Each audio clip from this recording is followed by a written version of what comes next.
नमस्कार दोस्तों, विकास एनालिसिस में आप सभी का स्वागत है। और दोस्तों, आज हम सी टेट में पूछे गए बाल विकास के प्रीवियस ईयर प्रश्न देखेंगे, जो कि दोस्तों आपके आने वाले जितने भी टीचर भर्ती एग्जाम होंगे उनके लिए महत्वपूर्ण होंगे और आपके सी टेट के लिए भी दोस्तों बहुत ही इंपॉर्टेंट होंगे। तो दोस्तों, अगर आप हमारे चैनल पर पहली बार आए हैं तो प्लीज़ हमारे चैनल को एक लाइक और सब्सक्राइब सपोर्ट जरूर करिएगा। चलिए दोस्तों, इन प्रश्न को देखते हैं। पहला प्रश्न दिया है दोस्तों, बाल्यावस्था से क्या अभिप्राय है। पहला ऑप्शन है यह एक सामाजिक संरचना है, दूसरा है यह एक शारीरिक संरचना है, तीसरा ऑप्शन है यह बच्चे के जन्म से लेकर उसके विद्यालय जाना शुरू करने तक की अवधि को अभिलक्षित करने वाला चरण होता है, और चौथा ऑप्शन है यह विकास की वह अवधि है जिसमें सिर्फ मात्रात्मक परिवर्तन होते हैं। तो सही आंसर क्या होगा दोस्तों, बाल्यावस्था से अभिप्राय है यह एक सामाजिक संरचना होती है, यानी कि ऑप्शन नंबर पहला जो होगा इसका करेक्ट हो जाएगा।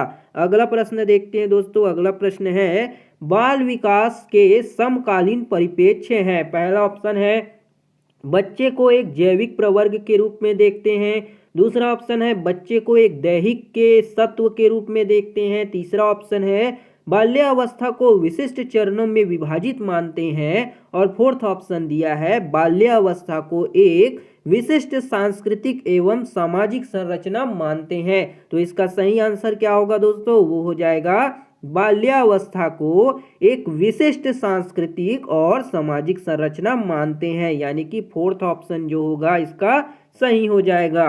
अगला प्रश्न देखते हैं दोस्तों। अगला प्रश्न है रचनावादी संरचना के बारे में बच्चे को किस रूप में देखा जाता है। पहला ऑप्शन है ब्लैंक स्लेट, जिसका जीवन पूरी तरह से उसके अपने अनुभव से आकार लेता है, दूसरा ऑप्शन है एक समस्या समाधानकर्ता और एक वैज्ञानिक अन्वेषक के रूप में, और तीसरा ऑप्शन है एक सामाजिक प्राणी जो निष्क्रिय अभिग्राही है, और फोर्थ ऑप्शन दिया गया है एक जैविक प्राणी जो उच्च श्रेणी की नैतिकता में जन्मा हो। तो इसका सही आंसर क्या होगा दोस्तों, वो हो जाएगा आपका एक समस्या समाधानकर्ता और वैज्ञानिक अन्वेषण के रूप में रचनावादी संरचना बच्चे को देखा जा सकता है। तो ऑप्शन नंबर 2 जो होगा इसका सही हो जाएगा।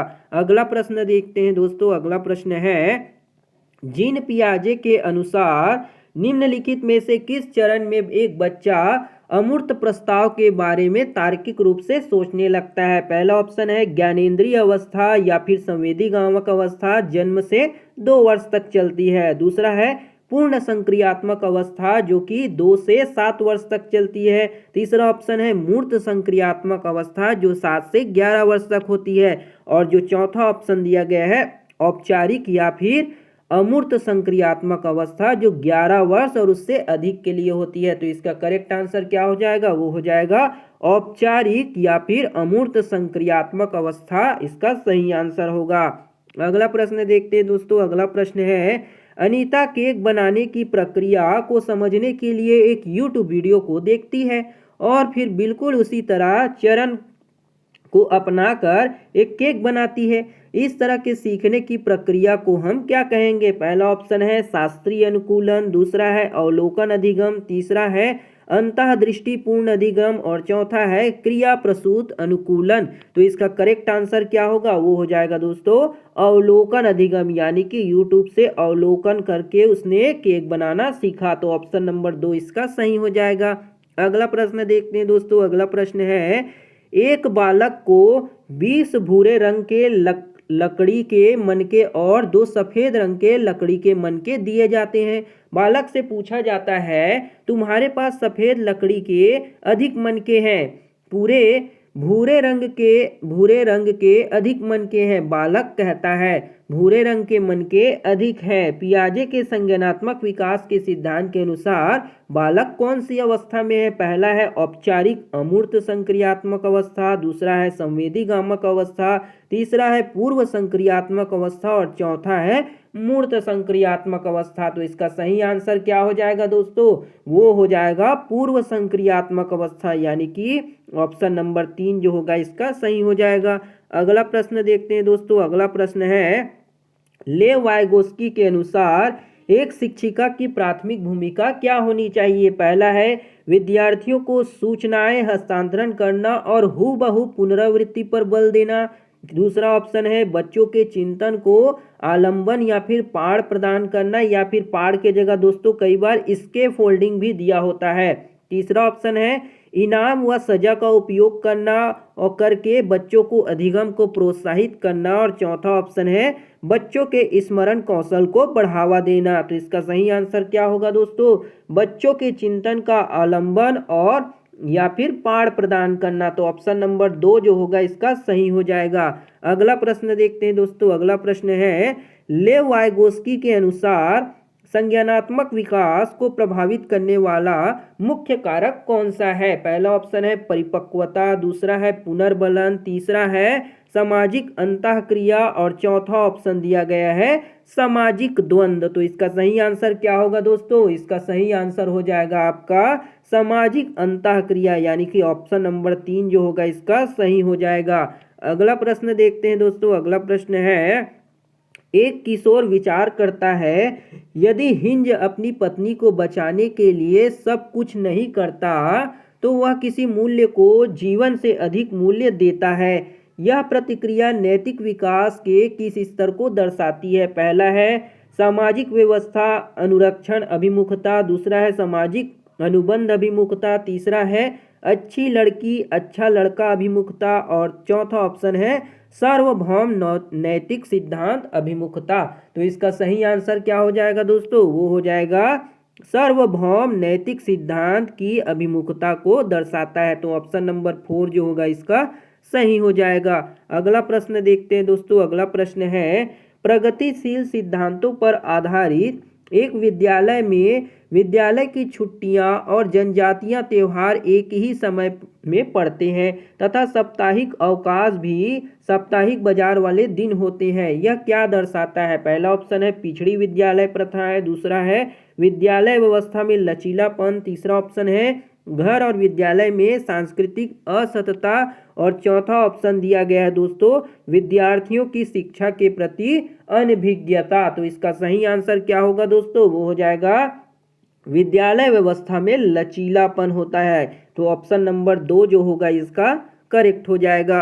अगला प्रश्न देखते हैं दोस्तों। अगला प्रश्न है हावर्ड गार्डनर के बहुबुद्धि सिद्धांत के अनुसार अपनी भावात्मक अवस्था संवेग और अभिप्रेरणाओं के बारे में जागरूक रहने की योग्यता को क्या कहा जाता है? पहला है भाषाई बुद्धि, दूसरा है तार्किक गणितीय बुद्धि, तीसरा ऑप्शन है अंतरा व्यक्तित्व बुद्धि और चौथा है अंतः व्यक्तित्व बुद्धि। तो इसका करेक्ट आंसर क्या होगा दोस्तों? वो हो जाएगा अंतः व्यक्तित्व बुद्धि, यानी कि ऑप्शन नंबर 4 जो होगा इसका करेक्ट हो जाएगा। अगला प्रश्न देखते हैं जेंडर स्कीमा सिद्धांत निम्न में से किसकी व्याख्या करता है? पहला ऑप्शन है बच्चे जेंडर भूमिकाएं कैसे सीखते हैं, दूसरा है विकास के मनोलैंगिक चरण, तीसरा ऑप्शन बच्चे समाज में विषमता परतंत्र है और चौथा ऑप्शन है बच्चों का विपरीत जेंडर अभिभावक के प्रति आकर्षण। तो इसका सही आंसर क्या होगा दोस्तों? वो हो जाएगा बच्चे जेंडर भूमिकाएं को किस तरह से सीखते हैं, यानी कि ऑप्शन नंबर 1 जो होगा आपका करेक्ट हो जाएगा। अगला प्रश्न देखते हैं दोस्तों। अगला प्रश्न है अपनी पीढ़ी में पहली बार विद्यालय जाकर पढ़ने वाले विद्यार्थी का समर्थन करने के लिए एक अध्यापिका को क्या करना चाहिए? पहला है विद्यार्थी को अध्यापिका से वैतनिक निजी शिक्षण लेने को कहना चाहिए, दूसरा ऑप्शन दिया गया है उसे बारंबार विद्यालय अवधि के दौरान अपने आप पढ़ने के लिए घर भेज देना चाहिए, तीसरा ऑप्शन दिया गया है दोस्तों उसके सामाजिक सांस्कृतिक परिवेश को सम्मानजनक महत्व देते हुए क्रियाकलाप करने को कहना चाहिए और चौथा ऑप्शन है उसे एक विशिष्ट विद्यालय में दाखिले के लिए भेज देना चाहिए। तो इसका सही आंसर क्या हो जाएगा? वो हो जाएगा दोस्तों उसके सामाजिक सांस्कृतिक परिवेश को सम्मानजनक महत्व देते हुए क्रियाकलाप कराना चाहिए। तो ऑप्शन नंबर 3 इसका सही हो जाएगा। अगला प्रश्न देखते हैं दोस्तों। अगला प्रश्न है राष्ट्रीय शिक्षा नीति 2020 के संदर्भ में आकलन के बारे में कौन सा कथन जो है सही है उसे बताना है। पहला है एनईपी यानी कि नेशनल एजुकेशन पॉलिसी 2020 योगात्मक आकलन के प्रयोग को प्रोत्साहित करता है। दूसरा ऑप्शन है एनईपी 2020 मानक परीक्षाओं द्वारा विद्यार्थियों का वस्तुनिष्ठ आकलन प्रस्तावित करती है। तीसरा है एनईपी विद्यार्थियों का समग्र आकलन प्रस्तावित करती है, जिसमें विभिन्न प्रकार की विधियों जैसे कि पत्राधान एवं भूमिका निर्वहन को सम्मिलित किया गया हो। और चौथा ऑप्शन दिया गया है एनईपी 2020 शिक्षकों को प्रोत्साहित करती है कि वे विद्यार्थियों के ऐसे प्रगति पत्र बनाएं जिनमें उनकी अन्य विधियों की तुलना की जा सके। तो इसका सही आंसर क्या हो जाएगा दोस्तों?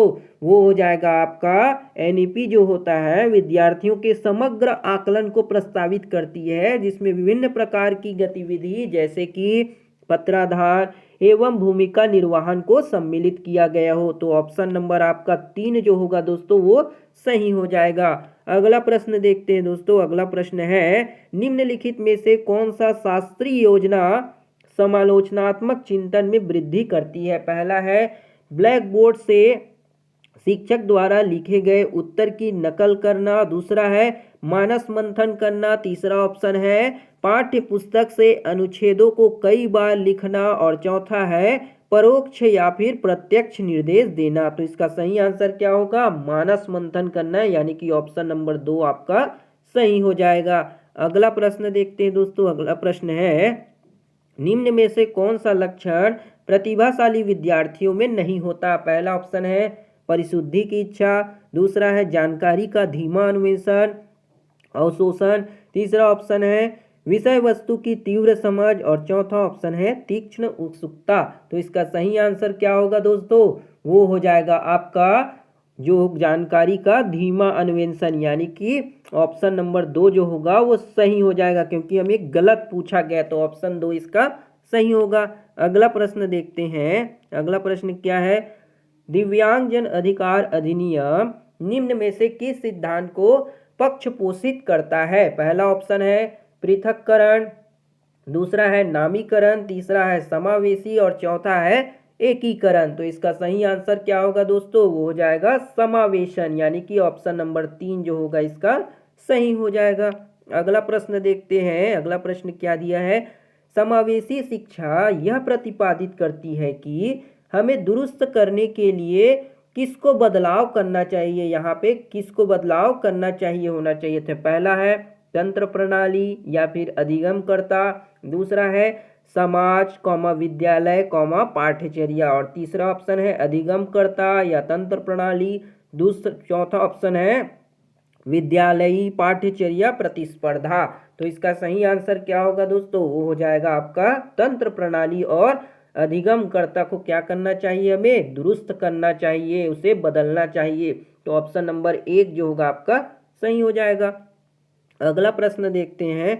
अगला प्रश्न दिया है दोस्तों वह अवस्था जिसमें संख्या क्रम को याद करने किन्हीं दो संख्याओं की तुलना करने और संख्या संप्रत्ययों का उनके सांकेतिक रूप में संबंध स्थापित करने में कठिनाई हो उसे क्या कहते हैं?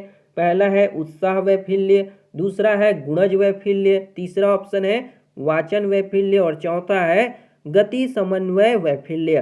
तो इसका सही आंसर क्या होगा? गुणज वैफल्य, यानी कि ऑप्शन नंबर 2 इसका सही हो जाएगा। अगला प्रश्न देखते हैं।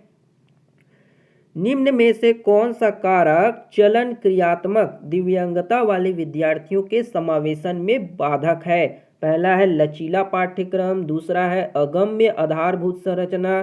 तीसरा ऑप्शन दिया गया है आपको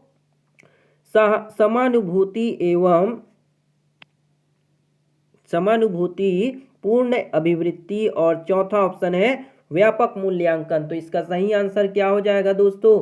वो हो जाएगा आपका अगम्य आधारभूत संरचना, यानी कि ऑप्शन नंबर 2 जो होगा सही हो जाएगा। अगला प्रश्न देखते हैं। जब कक्षा का वातावरण सकारात्मक होता है तब अधिगमकर्ताओं को ज्ञात होता है कि वे अपनी दिखावट व्यक्तित्व या सफलता से परे होकर एक व्यक्ति के तौर पर समाप्त है। दूसरा है उन्हें केवल तभी समाप्त समझा जाएगा जब वे कक्षा मानकों को साबित करते हैं। तीसरा ऑप्शन दिया गया है सिर्फ तभी समादृत समझा जाएगा जब वे परीक्षा में बेहतर प्रदर्शन करे, तो ये तो गलत हो जाएगा। चौथा ऑप्शन है सिर्फ उन्हें सिर्फ तभी समादृत समझा जाएगा जब वे अपनी जगह पर बैठे और सिर्फ तभी बोले जब उनसे पूछा जाए। तो इसका सही आंसर क्या होगा दोस्तों? वो हो जाएगा आपका पहला आंसर, यानी कि अपनी दिखावट, व्यक्तित्व या सफलता से परे होकर एक व्यक्ति के तौर पर समाप्त हो, यानी कि ऑप्शन नंबर 1 जो होगा इसका सही हो जाएगा। अगला प्रश्न देखते हैं दोस्तों। अगला प्रश्न क्या है? विद्यार्थी का पूर्व ज्ञान और समझ, विद्यार्थियों का जो पूर्व ज्ञान है और समझ के बारे में क्या तर्क है? पहला है शिक्षण अधिगम प्रक्रिया में बाधा डालते हैं, ये तो गलत हो जाएगा। दूसरा ऑप्शन है शिक्षण अधिगम प्रक्रिया को सहज बनाते हैं। तीसरा ऑप्शन है शिक्षण अधिगम प्रक्रिया के लिए अप्रासंगिक है। और चौथा है शिक्षण अधिगम प्रक्रिया में सूक्ष्म भूमिका निभाते हैं। तो इसका सही आंसर क्या होगा? शिक्षण अधिगम प्रक्रिया को सहज और सरल बनाते हैं, यानी कि ऑप्शन नंबर 2 इसका सही हो जाएगा। अगला प्रश्न देखते हैं दोस्तों। अगला प्रश्न क्या है?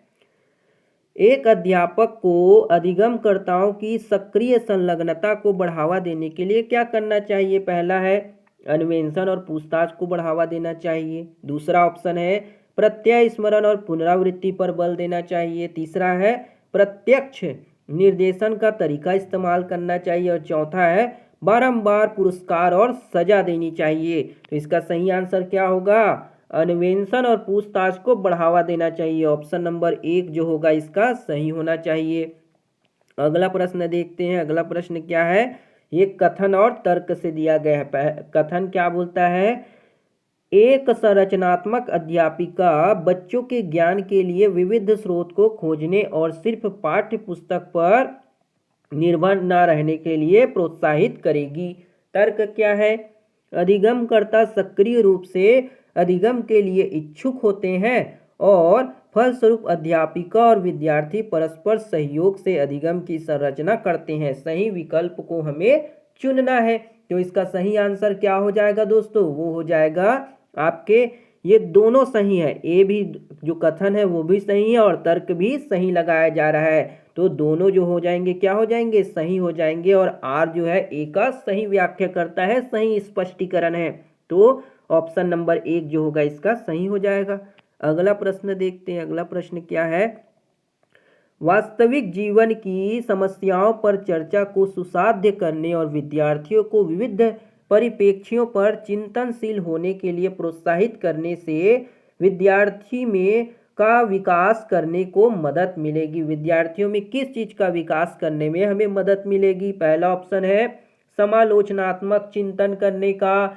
दूसरा ऑप्शन दिया गया है अधीनता का। तीसरा ऑप्शन दिया गया है आत्म केंद्रीयता का। और चौथा ऑप्शन दिया गया है भ्रांतिया का।